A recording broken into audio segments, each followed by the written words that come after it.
ত্রয়োদশ জাতীয় সংসদ নির্বাচনে শরীয়তপুর ৩ আসনে মনোনয়নপত্র জমা দিয়েছেন বিএনপি মনোনীত সংসদ সদস্য প্রার্থী ও তারেক রহমানের সাবেক একান্ত সচিব মিয়া নুরুদ্দিন আহমেদ অপু। সকালে ভেদরগঞ্জ উপজেলা নির্বাহী অফিসার ও সহকারী রিটার্নিং অফিসারের কাছে মনোনয়নপত্র জমা দেন তিনি।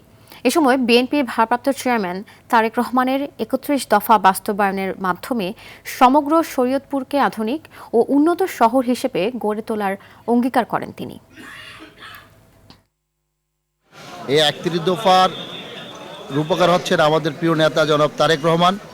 আমরা আমাদের এই ৩১ দফার মাধ্যমে আমরা এক শরীয়তপুরকে ওই ৩১ দফার মধ্যে আধুনিক শরীয়তপুর আছে এবং মডেল শরীয়তপুর আছে।